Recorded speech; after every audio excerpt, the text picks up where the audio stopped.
live stream format for this one. Thought we'd try something a little bit different, or Zoom call if you prefer, or Teams, as it were. Um, so for this one, we've got Lee et al., which is 1997, with the evaluations of lying and truth telling. It is the counterpart to Kohlberg's study, which we don't actually need to know about in detail for section A coming up. But it is part of the developmental section, which is part of section B, so we'd definitely be needing to go over Lee. So it's based on the work of Kohlberg and also Piaget, who some of you may remember from GCSE. Um, all to do with moral development still, but obviously this one's more specifically to do with lying and truth telling. Um, the aim was to investigate cross-cultural differences in children's understanding and moral valuations of lying using Chinese and Canadian children. So those are the two main cultures we'll be looking at. Stops it from being a bit ethnocentric in this one, which is nice. Stories involving lying and truth-telling, telling pro-social and anti-social situations would be used. So 4 different conditions, which we'll go into a bit later, of the stories that the children would have to evaluate effectively. Or not evaluate, but they would get a score system which they could use. But again, we'll get into that a little bit later on. So research method, it's cross-cultural, cross-sectional design, it's referred to as. For the Chinese participants, they had 120. It's nicely split. There were 40 who were 7 years old, 40 who were 9 years old, and 40 who were 11. And there was an even gender split amongst all of them. Very nice, simple, good generalizability. There's quite a lot of participants, especially with that age group, because you have to gain parental consent. It's quite nice to have that few, or that many, sorry. Canadian, slightly less, it was 108 participants, and they're not as evenly split. So 36 were 7, there were 20 male, 16 female, 40 were 9, 24 male, 16 female, and 32 were 11, so 14 male, 18 female. Don't need to remember those numbers exactly, just know there's a bit less in Canadian, and the gender split's not exact for Canadian. It's helpful to know as well. They all came from middle-class families in Canada, and they were from a larger city in China, but we don't actually have details as to their economic background, which is a slight limitation, especially in terms of the generalizability. They could be from wildly different ones, and so aren't directly equivalent to the middle-class Canadians, or they could just be from one class which isn't comparable. And the fact that Canadians only middle class as well, it's all going to limit that based on your education and upbringing. These are slightly older children. They're leaning up at the end of Piaget's development cycle or stages. Haven't done it in a while. The design and procedure. Half the participants were randomly assigned to a social story condition where the main character has an effect on some other people within the story, whereas the others were assigned to physical story conditions where the main character has an effect on things like physical aspects. So the interpretation of that's going to be slightly different, weighing up whether the lying is more beneficial if it has an impact on the real world and people, or just actual physical objects, which most people put less value on, to be honest.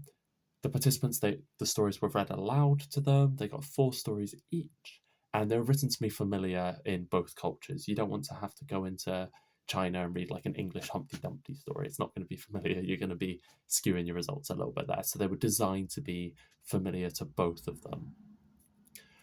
2 of these stories were pro-social, so that's a good deed for everyone, in which either they told the truth or they lied. And 2 stories were anti-social, where the bad deed was intentionally done, which is bad for the people involved or the object. Again, one involving telling the truth and one involving lying.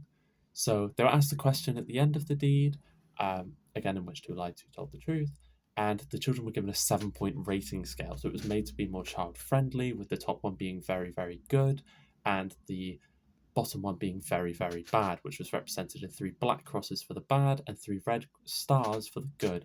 These aren't super important details, but if you just want to bear in mind, like, it's more children-centric, maybe that will help. I'm not too sure. The stories were read to each child and they asked what they did, good or bad. So there was a bit more qualitative data being involved there, both after the deed that they did and after the lie or the truth. So they were asked twice, just to determine whether they're following the story and whether their view changes based on the events that the story's actually gone through.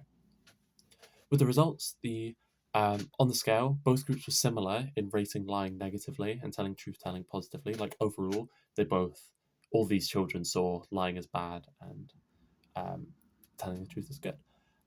But Chinese children rated lying in pro-social situations more than the Canadians, which you saw even more in the older children. So when lying was for your benefit or the benefit of those people around you, they were more likely to be positive. Say you're covering up something that like you did badly, or say you did something well, but you want it to be put forward to someone else, which is sort of reflective of the collectivist culture versus individualist. So Canada, Western, individualistic, you're going to be a bit more, if you do something well, you take the credit for it. Whereas in China, it's going to be a bit more spread out across like mutual responsibility. Even if the character did something well, they lie about it to make someone else look better. The Chinese children were more likely to see that as a good thing. So there was a slight difference there. But again, overall, most saw truth is good, lying is bad. Lee then suggested that Chinese children are taught modesty, self effacement, which affects their moral reasons. That's what we're just saying about the different cultures and how they're raised. There is going to be a difference in terms of how they perceive lying and telling the truth in these different situations. Conclusions made were that moral reasoning can be influenced by culture and society, which increases as we age. Because, like I say, they saw that especially with the Chinese children, with the older ones, so as they were more like 9 and 11. And some aspects are universal, e.g., lying in antisocial situations. Everyone saw that as a bad thing. So don't mind the notes. So going on to the evaluation side of things, it's a fairly good study. This, to be honest, like there's a lot of positives. There's not too many negatives. There were similar measures in both cultures. Obviously, they made it appropriate to each culture with the stories that were familiar to them. Quantitative data here is useful for getting comparisons between the two.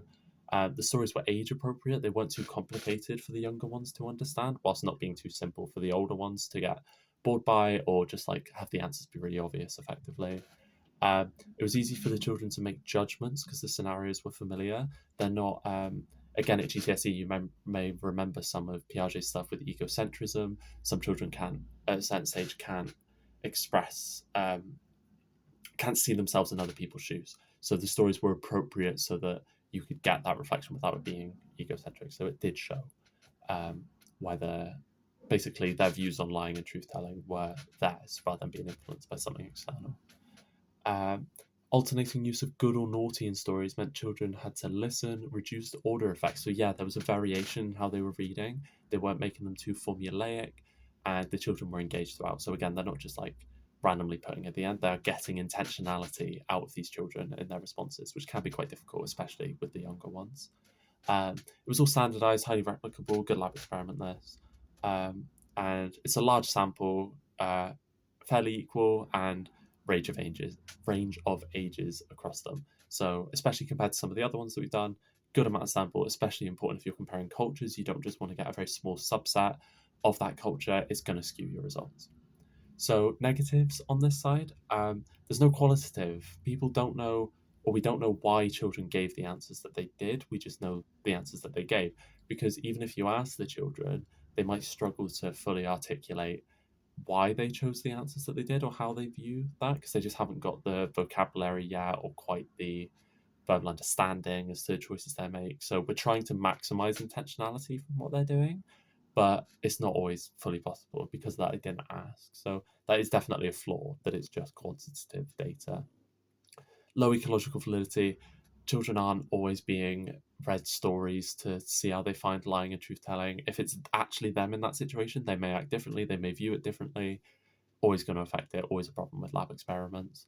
And not much known, as mentioned previously, we don't know much about the class in China or of those participants. Their background is just going to limit your accuracy and generalizability a little bit. So, other than that, again, pretty good study.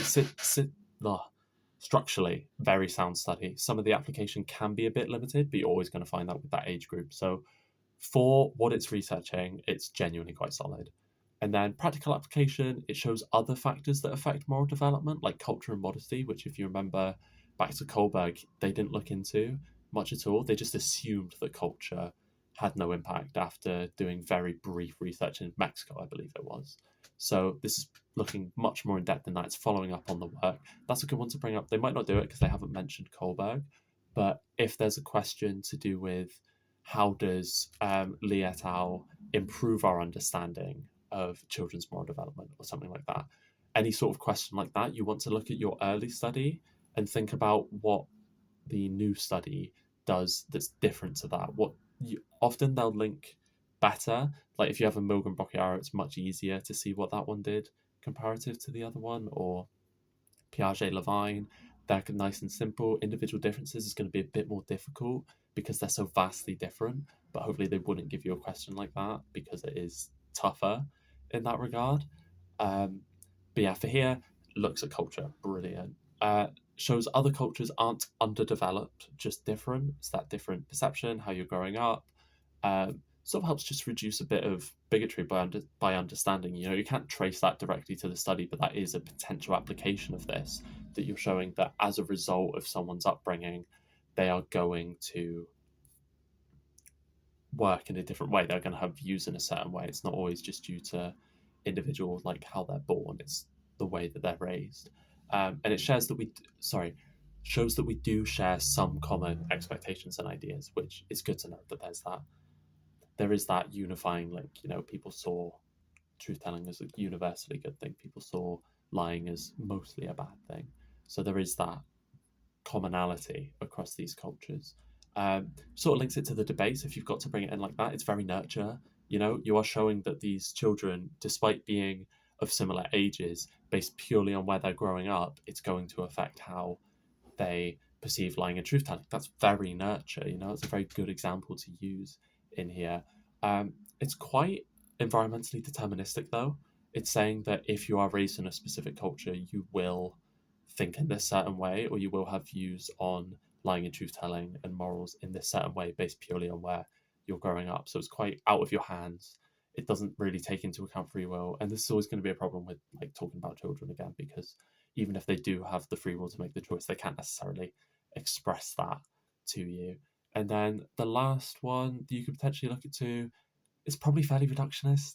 Like it's looking at culture as being the big one, but the fact that it looked at different ages might make it a bit more holistic.